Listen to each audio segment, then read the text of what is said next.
everyone, and welcome to my podcast episode. My name is Kenyetta M. I am currently a Stevenson Fellow on the Anthropology track. Um, my podcast episode is going to be mostly about storytelling and how I use that in my professional practice and why I think it's so important. But before I get there, a little background information on me. I'm from Concord, North Carolina, and I went to Western Carolina University for my undergrad, and I got 2 degrees from there, one in communications and the other in international studies. So as you can see, one of my degrees was learning how to tell stories properly, and the other one was reading stories from other parts of the world. And I just loved it. Even when I studied abroad, I just found that the hearing about people's lives, the things that were similar to mine and different from mine, I just really enjoyed. I just really enjoyed hearing how people got to where they are and where they're going. And that's just something I really valued. Um, After I graduated in 2018, I went to work for my church's nonprofit, where I did some video stuff. Um, and that is a form of storytelling as well, but that wasn't my main role there. Um, but after that, I went to AmeriCorps and I did AmeriCorps in Triple C. For those of you who don't know what that is, AmeriCorps in Triple C, instead of be having one project that we worked on for the entirety of our AmeriCorps experience, we worked on several different projects throughout our 11 months. And we did it as a team of 8 to 12 people. And all these people are 18 to 25 years old, so all young people going out around the country doing different projects, community service projects. And it was a really fun experience, and it was another one of those times where I found myself really intrigued in the people that were surrounding me and their lives. And we were just all from different parts of the US.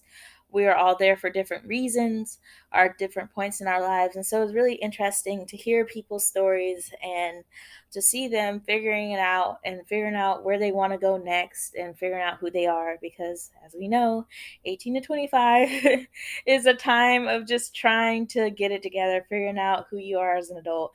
And I feel like that never changes. But definitely during that time was definitely a time of discovery, and I really enjoyed talking to people as they were going through that process. And it's actually through AmeriCorps and Triple C that I found out about the Stevenson Fellow Program. And so they had a newsletter that they would send out periodically, and in this particular newsletter they had a link to resources. It was an entire list of schools and programs that you could go into, and have free or reduced tuition based on your AmeriCorps participation. And of course, the Stevenson Center was one of those places. And I went back and forth about whether or not to do it. But I had some friends to encourage me to do it, and here I am. Obviously, it's worked out pretty well. So I really enjoyed that.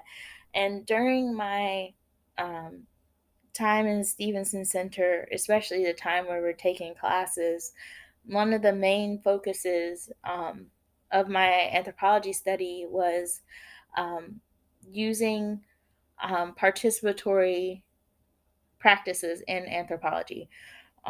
It's something that I'm just really passionate about, because traditionally anthropology is these anthropologists go into this community, they observe, they take notes, they talk to people, but ultimately it's them writing about this community as an outsider and saying, trying to educate others on this community. Um, and I just find that to be a little antiquated. So one of the things that I spent my time researching is um, participatory research when it comes to anthropology, allowing the people in the community to tell their story the way they want to tell it, and instead of me going in with the tools, giving the and taking the information from the community, trying to give the community those resources and that agency over their own story. Um, so that is something that I was very interested in, and spent most of my time learning about, um, when I was doing my year of classes, with the Stevenson Center. Um, so yeah, that has translated really well into my professional practice. So right now I'm working with Change Happens in Houston, Texas. Um, and they are a community-based nonprofit, and they have a plethora of different programs. I mean, anything you can think of, from, HIV, AIDS prevention, to healthcare, to education for youth and adults.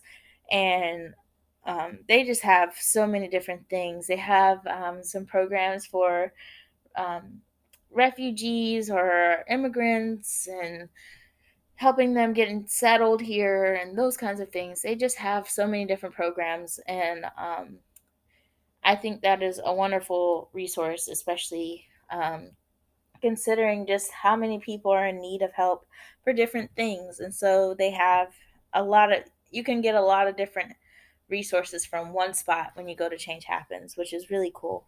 Um, so one of my, I've worked with three different programs.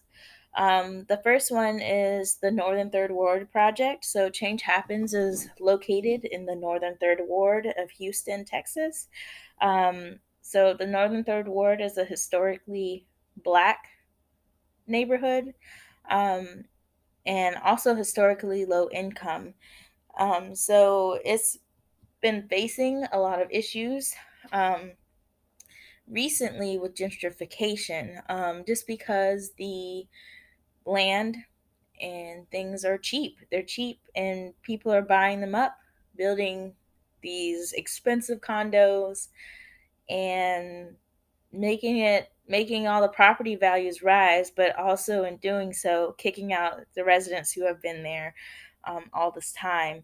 So they're in the middle of this kind of messy, trying to figure out how to slow down the process of gentrification. They're not too hopeful that they'll be able to stop it completely, but they can try to slow it, and put up a fight against it, because many of the other wards in Houston have not gotten. I mean, they're gone. They've been gentrified. They're not even going by the same names that they used to. So, Northern Third Ward.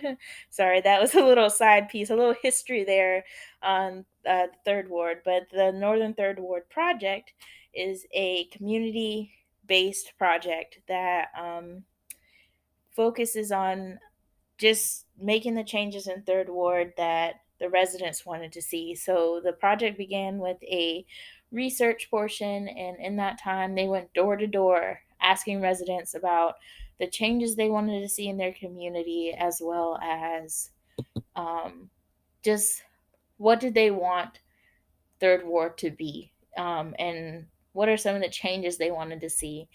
And they took that, compiled all that data, and they went into the implementation part of the project, which is where they are now.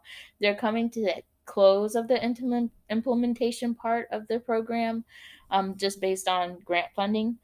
But that being said, they've been able to do so much over the past, I think, 4 years that they've been in the implementation phase, and they've been able to do so much and accomplish so much, and making those changes that the community wanted to see. And part of the way that they're able to do that is that they have a board of community members that they meet with every month, and they work together to get the things done that need to get done. And it's really cool to see how the community works with the organization to get the things done, and um, the dedication of those community members, especially through COVID and things. It's been very interesting to see how, in general, over the past 2 years, how people have changed their priorities, or people are already feeling burnt out, so they're taking stuff off their plate, or and trying to keep their plates relatively, light, because before that, we had so many things on our plates, and now that we've had time to reflect, we're not doing as much. I feel like collectively as a country, we've decided, what, we're not for being busy all the time, which is a good thing. However, it has affected, the amount of participation in things like the Northern Third Ward Project. But we have dedicated members who come every month and are helping to get the work done. And it's really beautiful to see um, everyone working together in that manner to make a difference. Um, the other program that I work with is Voices, and Voices is for middle school and high school girls who have been touched by, or at high risk of being touched by, the criminal justice system.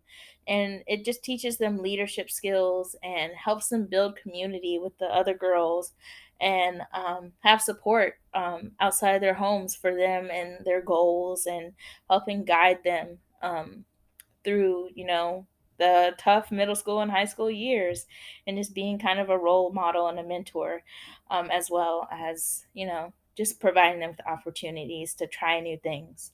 And then the last program I work with is called GLOW, which is Good Life Outcomes.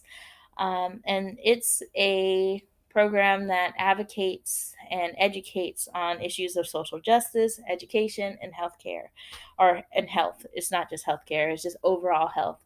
And it's been really interesting to work with them. They've got a bunch of different things going on right now, and the program is actually co-led by a former Stevenson Fellow, Hunter Ryan, who, and it's been really cool to work with him, considering that he was not too long ago right in the same shoes as I am. So it's really cool to be able to work with him. And throughout all these three different, seemingly different programs, one of the things that I've been able to use is listening to people's stories and using that to help inform decisions. Um, it's been all across the board something that I've been able to use. With the Northern Third Ward, um, I've been able to help put together some research on um, why the community needs a grocery store.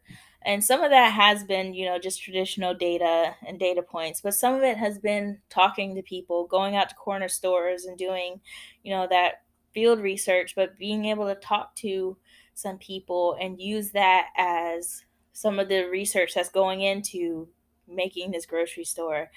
And with Voices, it's the same thing, just listening to the girls and getting their perspectives on things, and um, seeing the world through their eyes, and by doing that, being able to figure out what they need, and what kind of programs they want to see. And with Glow, I actually got to do an interview with Anthony Graves, who is somebody that was wrongfully accused of a crime, and how he's been able to turn that into advocating for people in the criminal justice system, and using participatory defense, which is getting the community together and going into the courtroom to paint this person as a person, not just case number, whatever. So it's been really interesting with my professional practice. Just some of the different different projects I've been able to work on has been very cool. And overall, I guess my point of all of this is trying to use some qualitative research in your um, professional practice, or whatever you're doing, just because, quantitative can show you numbers, it can show you trends, but to be able to get that qualitative research really is how it's the empathy part. It's connecting human to human, and that's so important, especially in things like grant writing and those kinds of things. It can come in handy being able to talk to people and hear their stories and allow them to tell those. So hopefully that's something that you've gotten from my spiel here. And that's all I have. Thank you.